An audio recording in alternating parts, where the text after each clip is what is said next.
সবাইকে প্রথমেই জানাই গুড ইভিনিং। তো আমরা আজকে পল সায়েন্সের যে টপিক ওয়াইজ ক্লাস চলছিল তার আমাদের হচ্ছে আজকে 5 নম্বর ক্লাস, এবং আজকের ক্লাস আমাদের হচ্ছে ভারতের মৌলিক অধিকার।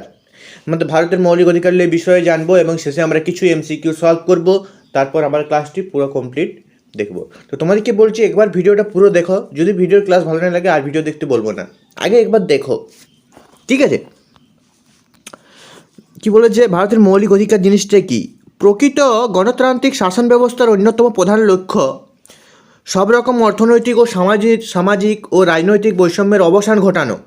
ভারতের সংবিধানের প্রস্তাবনায়, ঠিক আছে, ভারতের সংবিধানের প্রস্তাবনায় সমতার আদর্শ ঘোষিত হয়েছে।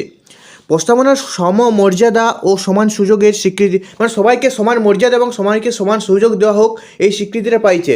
এই অধিকার অনুযায়ী ভারতের রাজ্য ক্ষেত্রের মধ্যে কোন ব্যক্তিকে কোন আইনের দৃষ্টির ক্ষমতা বা দ্বারাই সমানভাবে সংরক্ষিত করার অধিকার অস্বীকার করবে না। মানে সবাইকে সমান চোখে দেখা হবে, এই আইন ব্যবস্থায় আমাদের মানে মৌলিক অধিকারের মধ্যে বলা হয়েছে, মানে এই জন্য আমাদের মৌলিক অধিকারটা তৈরি করা হচ্ছে, ঠিক আছে?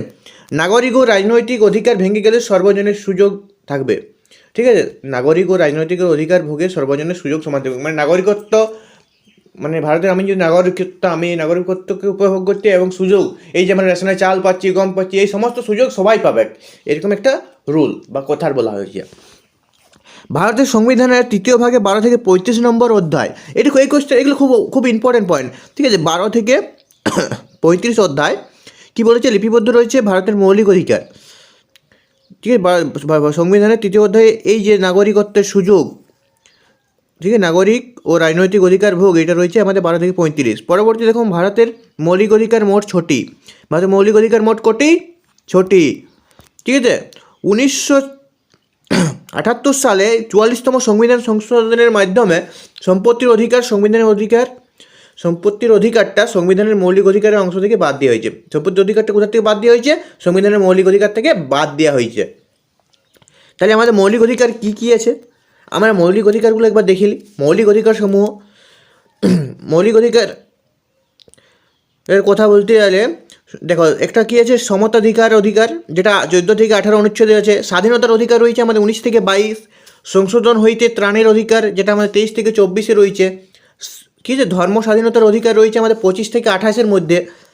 এবং আমাদের যে ইম্পর্টেন্ট কৃষি ও শিক্ষার অধিকার রয়েছে 29 থেকে 30। সংবিধানের প্রতিকার সময়ের অধিকার রয়েছে আমাদের 32 থেকে 35। সবথেকে গুরুত্বপূর্ণ হচ্ছে আমাদের এই সালগুলা, ঠিক আছে? আর তোমাদের জন্য আজকের কোশ্চেন হলো আমাদের সংবিধানের যে প্রস্তাবনা, তার জনকের নাম কি?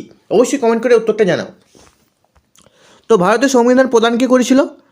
ভারতের সংবিধান প্রদান করে বহুজাতিক নাগরিকত্ব। ভারতের সংবিধান কে প্রদান করে আমাদেরকে? বহুজাতিক নাগরিকত্ব। পরবর্তী প্রশ্ন, সংবিধানের কোন ধারা অনুযায়ী কোনো ব্যক্তি মৌলিক অধিকার লঙ্ঘন বা অভিযোগের অভিগতভাবে সুপ্রিম কোর্টের কাছে বিচার চাইতে পারে? ধরো সংবিধানের কোন ধারা অনুযায়ী কোনো মৌলিক অধিকার লঙ্ঘন করেছে, ধরো সরকারি মৌলিক অধিকার যদি লঙ্ঘন করে, তখন আমরা কার কাছে বিচার চাইব? Supreme court. সেই বিচারটা আমরা কত নম্বর ধারায় চাইব? 32, 24, 29, 31 না, তোমাদের সঠিক উত্তর হয়ে যাচ্ছে 32 নম্বর, ঠিক আছে? নিচের মধ্যে কোনটি মৌলিক অধিকার না? এখানে আমাদের মৌলিক অধিকার নয় হচ্ছে সম্পত্তির অধিকারটাকে আমরা মৌলিক অধিকার হিসাবে ধরিনি।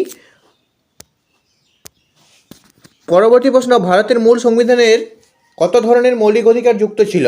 আমাদের মূল যে সংবিধান ছিল তাতে আমাদের 7 রকমের, ঠিক আছে, সংবিধানের 7টা বিষয় আমাদের ছিল, কিন্তু সেটাকে কাটাকুটি করে আমরা এখন বর্তমানে 6টায় নিয়ে আসছি। কততম সংবিধান সংশোধনীর দ্বারা শিক্ষার অধিকারকে মৌলিক অধিকারে পরিণত করা হয়েছে? এটা 86তম সংশোধনী অধিকার, খুব ইম্পর্টেন্ট, বারবার পরীক্ষাতে আসে। তো তারপরে আমাদের দেখি ভারতের সংবিধানের মৌলিক অধিকারের ধারা নেওয়া হয়েছে যে দেশের সংবিধান থেকে, সেটি হলো আমেরিকার সংবিধান থেকে, ঠিক আছে? তো পরবর্তী প্রশ্ন আমাদের, ভোটদানের অধিকার কি মৌলিক অধিকার? অবশ্যই উত্তর না।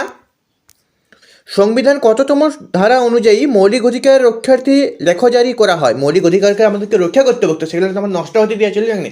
শুধু একটা মৌলিক অধিকার লিখে লিপিবদ্ধ করে রেখে দিলে হয় না, এগুলোকে রক্ষা বা কীভাবে মেনটেন বা কীভাবে, যেমন তোমরা একটা ঘর যদি বানাও, কীভাবে ঘরটা প্লাস্টার করে বাঁচায় রাখবে, কোথায় ফাটছে, এইরকমভাবে আমাদের একটা এইটাকে রক্ষা করার জন্য আমাদের একটা লেখা জারি হয়। সেই জারিটা কত নম্বর ধারায় আমাদের লেখা জারি করা আছে মৌলিক কী বলে সংবিধানে?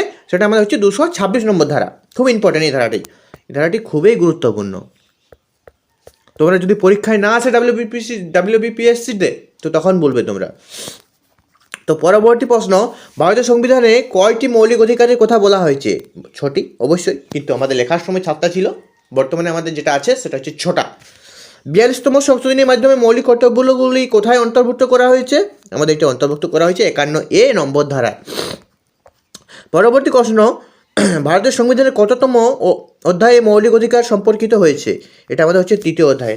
দেখো আজকে আওয়াজে কোনো অসুবিধা হলে একটু ম্যানেজ করে নিও, কারণ শরীরে একটু ঠান্ডা লেগে গেছে, তো প্লিজ ডোন্ট মাইন্ড। তো নাগরিকদের মৌলিক অধিকার রক্ষার্থে সুপ্রিম কোর্ট ও হাইকোর্ট কত প্রকার লেখা জারি করতে পারে? কত প্রকার মানে ক রকমের লেখা জারি করতে পারে? একটু লেখা জারির কথা আমরা পড়লাম না, সেটা হচ্ছে আমরা 5 প্রকার। ঠিক আছে, নিচের কোনটি মৌলিক অধিকার নয়? স্বাধীনতার অধিকার, শিক্ষার অধিকার, শোষণের বিরুদ্ধে অধিকার, ভোটদানের অধিকার। এই তো একটু আগে পড়লাম ভোটদানের অধিকার। ভারতের সংবিধানের মৌলিক কর্তব্যের ধারণাটি কোথা থেকে নেওয়া হয়েছে? অবশ্যই আমাদের এটা নেওয়া হয়েছে রাশিয়া থেকে। Thanks for watching. তো আজকের মতো ক্লাসটা এখানেই। যদি ভিডিওটা ভালো লাগে তাহলে লাইক, কমেন্ট, শেয়ার, সাবস্ক্রাইব করবে। আর অবশ্যই আমাদের টেলিগ্রাম গ্রুপে যুক্ত হয়ে যাও, লিঙ্ক ডিসক্রিপশন বক্সে দেওয়া রইলো। আর চ্যানেলটা তোমরা সাবস্ক্রাইব করছো না কেন? তোমাদের জন্য এত কষ্ট করে ভালো ভালো ক্লাস বানানো হচ্ছে, তো চ্যানেলটা অবশ্যই সাবস্ক্রাইব করে দাও। তো বন্ধুরা আজকের মতো এখানেই, দেখা হচ্ছে নেক্সট ক্লাসে। Tata, bye bye.